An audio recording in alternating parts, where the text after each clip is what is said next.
아멘. 할렐루야. 오늘 함께 읽으실 말씀은 히브리서 9장 11절부터 22절까지 말씀입니다. 히브리서 9장 11절부터 22절 말씀을 다 같이 합독하도록 하겠습니다. 그리스도께서는 장래 좋은 일의 대제사장으로사 손으로 짓지 아니한 것 곧 이 창조에 속하지 아니한 더 크고 온전한 장막으로 말미암아 염소와 송아지의 피로 하지 아니하고 오직 자기의 피로 영원한 속죄를 이루사 단번에 성소에 들어가셨느니라. 염소와 황소의 피와 및 암송아지의 죄를 부정한 자에게 뿌려 그 육체를 정결하게 하여 거룩하게 하거든 하물며 영원하신 성령으로 말미암아 흠없는 자기를 하나님께 드린 그리스도의 피가 어찌 너희 양심을 죽은 행실에서 깨끗하게 하고 살아계신 하나님을 섬기게 하지 못하겠느냐. 이로 말미암아 그는 새 언약의 중보자시니 이는 첫 언약 때에 범한 죄에서 속량하려고 죽으사 부르심을 입은 자로 하여금 영원한 기업의 약속을 얻게 하려 하심이라. 유언은 유언한 자가 죽어야 되나니 유언은 그 사람이 죽은 후에야 유효한즉 유언한 자가 살아있는 동안에는 효력이 없느니라. 이러므로 첫 언약도 피 없이 세운 것이 아니니 모세가 율법대로 모든 계명을 온 백성에게 말한 후에 송아지와 염소의 피 및 물과 붉은 양털과 우슬초를 취하여 그 두루마리와 온 백성에게 뿌리며 이르되 이는 하나님이 너희에게 명하신 언약의 피라 하고 또한 이와 같이 피를 장막과 섬기는 일에 쓰는 모든 그릇에 뿌렸느니라. 율법을 따라 거의 모든 물건이 피로써 정결하게 되나니 피 흘림이 없은즉 사함이 없느니라. 아멘. 할렐루야. 오늘은 히브리서 9장 11절부터 22절까지 말씀 우리가 함께 읽었습니다. 오늘 본문은 예수님의 구속 사역의 본질과 또 그 사역의 위대함에 대해서 다시 한번 우리 가운데 말씀하여 주십니다. 구약의 제사 제도가 가진 한계를 넘어서 예수님은 자신의 피로 영원한 구속을 이루셨습니다. 오늘의 본문 말씀은 그리스도의 보혈이 우리를 어떻게 하나님께로 인도하는지 보여주시는 그러한 말씀입니다. 지난주 금요일에 저희가 구속에 대하여 말씀을 나누었습니다. 그러나 히브리서 또 말씀을 보면 구속에 대하여 계속 반복하여 우리 가운데 말씀하시는 것입니다. 때때로 그런 경우가 있죠. 어떤 말씀이 크로스로 이렇게 들려지는 경우가 있습니다. 여기서 했던 말씀이 또 이곳에서 들려지고 또 때로는 어떤 인터넷이나 또 라디오를 통해서 들려지고 하는 그러한 말씀들은 반드시 하나님께서 어떤 의도를 가지고 하시는 말씀이다라는 것을 우리가 먼저 깨닫고 그것에 대해서 우리가 깊이 묵상할 필요가 있는 줄 믿습니다. 먼저 11절 말씀을 보겠습니다. 11절 말씀, 그리스도께서는 장래 좋은 일의 대제사장으로 오사 손으로 짓지 아니한 것 곧 이 창조에 속하지 아니한 더 크고 온전한 장막으로 말미암아. 예수님은 더 크고 온전한 장막을 통해 나타나셨습니다. 이 장막은 손으로 지은 것이 아니라 하늘에 속해 있는 참 성소인 줄 믿습니다.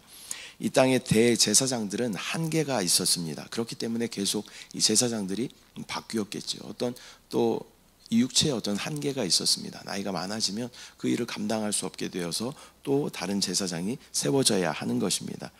또 그 제사와 제물에도 한계가 있었다라는 것을 우리는 알 수 있습니다. 이 제물도 그 피가 식거나 굳고 그것을 이제 이미 제물로 드렸으면 더 이상 제물로서의 효력이 없는 것입니다. 그렇기 때문에 다른 죄를 지었을 때 또 다른 제물을 가지고 와야 했던 것입니다. 그러나 우리 주 예수 그리스도는 우리의 영원한 대제사장이 되어주시고 단번에 죽으심으로 말미암아 그 영원한 제사를 온전히 완성하여 주신 줄 믿습니다. 12절 말씀, 염소와 송아지의 피로 하지 아니하고 오직 자기의 피로 영원한 속죄를 이루사 단번에 성소에 들어가셨느니라. 구약의 제사장은 동물의 피를 통해 죄를 속했지만 예수님은 자신의 피로 단번에 속죄하여 주신 줄 믿습니다. 이로써 영원한 구속을 이루신 것입니다.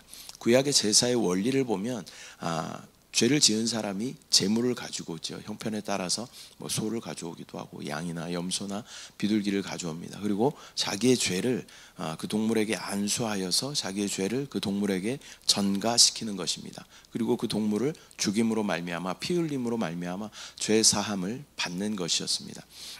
그러나 우리 예수 그리스도는 우리의 모든 죄를 담당하시고 또 그분이 십자가에서 죽으심으로 말미암아 피 흘리심으로 말미암아 우리 가운데 영원한 구속이 되어 주신 줄 믿습니다.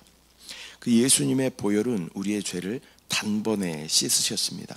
우리는 반복적인 행위가 아니라 그분의 완전한 사역에 우리가 믿음으로 반응하고 그 피를 믿기만 하면 우리는 죄 사함을 얻게 되는 줄 믿습니다. 그렇기 때문에 우리가 지금 살아가는 시대를 은혜의 시대라고 이야기하는 것입니다. 13절 말씀, 염소와 황소의 피와 및 암송아지의 죄를 부정한 자에게 뿌려 그 육체를 정결하게 하여 거룩하게 하거든. 구약의 제사 제도는 외적인 정결을 위한 그러한 것이었습니다. 이것은 사람의 마음 깊은 곳에 영과 양심까지 깨끗하게 할 수는 없었습니다. 14절 말씀 보면 하물며 영원하신 성령으로 말미암아 흠없는 자기를 하나님께 드린 그리스도의 피가 어찌 너희 양심을 죽은 행실에서 깨끗하게 하고 살아계신 하나님을 섬기게 하지 못하겠느냐.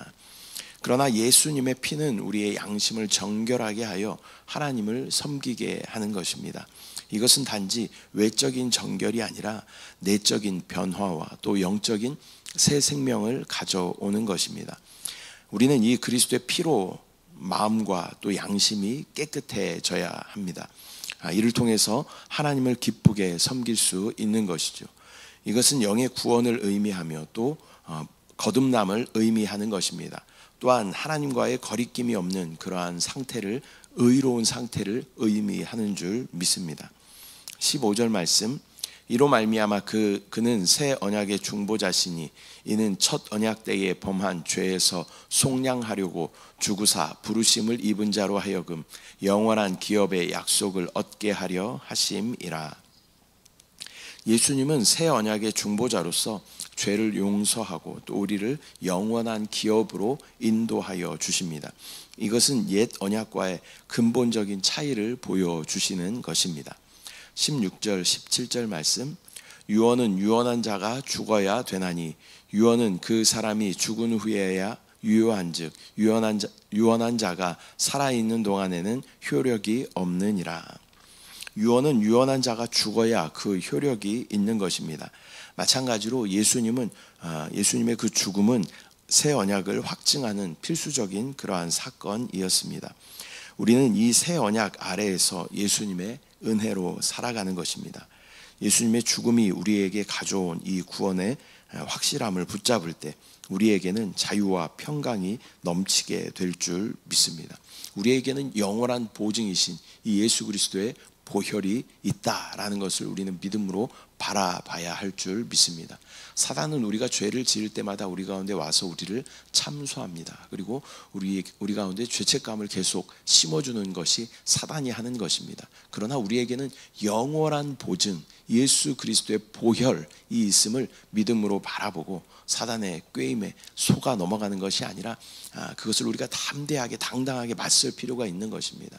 우리는 사탄에게는 뻔뻔하리만큼 당당할 필요가 있습니다. 그래, 나는 연약하여 죄를 지을 수 있다. 그러나 나에게는 나의 죄를 속해 주실 영원한 보증 예수 그리스도의 보혈이 있다. 너는 나를 참소하지 못한다. 떠나가라 라고 우리는 담대하게 선포할 필요가 있는 줄 믿습니다.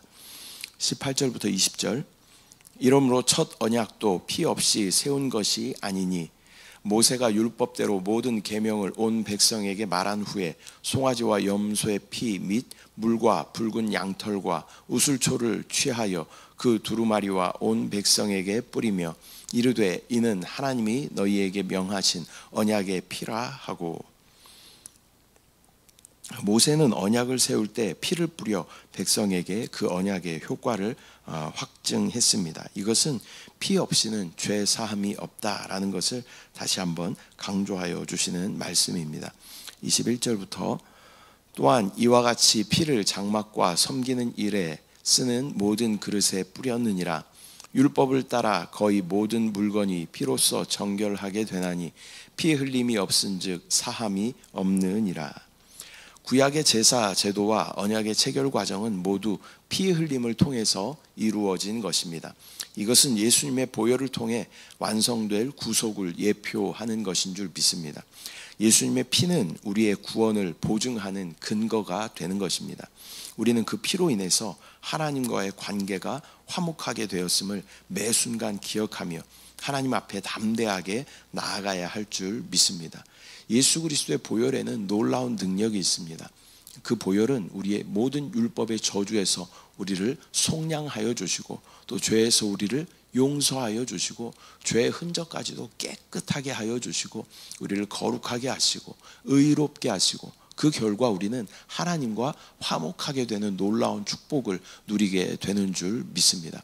예수 그리스도의 그 죽으심은 중재자로서 하나님과 막힌 담을 그 육체로 친히 허시고 다시 한번 하나님께로 돌아가 하나님의 그 생명을 누릴 수 있는 놀라운 화목의 제물의 피인 줄 믿습니다.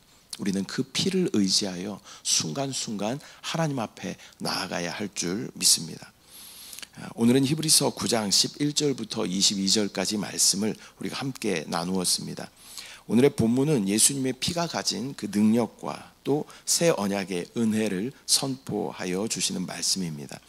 그리스도는 단번에 자신의 피로 영원한 속죄를 이루셨으며 우리를 하나님께로 인도하여 주셨습니다.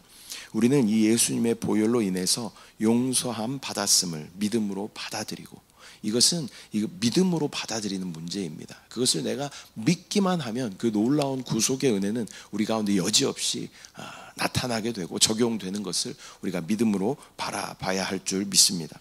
또 그 은혜를 감사하는 삶을 우리는 살아가야 할 줄 믿습니다. 오늘 말씀을 통하여 우리의 구원을 완성하신 예수님께 또 모든 영광과 찬양과 감사를 올려드리는 우리 모두 되시기를 축복합니다. 기도하겠습니다. 사랑의 주님, 은혜와 사랑을 감사드립니다. 오늘 히브리서 9장 말씀을 통하여서 예수 그리스도의 보혈의 놀라운 능력을 다시 한번 우리 가운데 말씀하여 주심을 감사합니다. 이 주님의 보혈에는 모든 율법의 저주에서 우리를 속량하여 주시고 죄에서 우리를 용서하여 주시고 죄의 흔적까지도 깨끗하게 하여 주시고 우리를 거룩하게 하시고 의롭게 하시고 그 결과 하나님과 놀라운 화목을 우리 가운데 허락하여 주심을 감사합니다.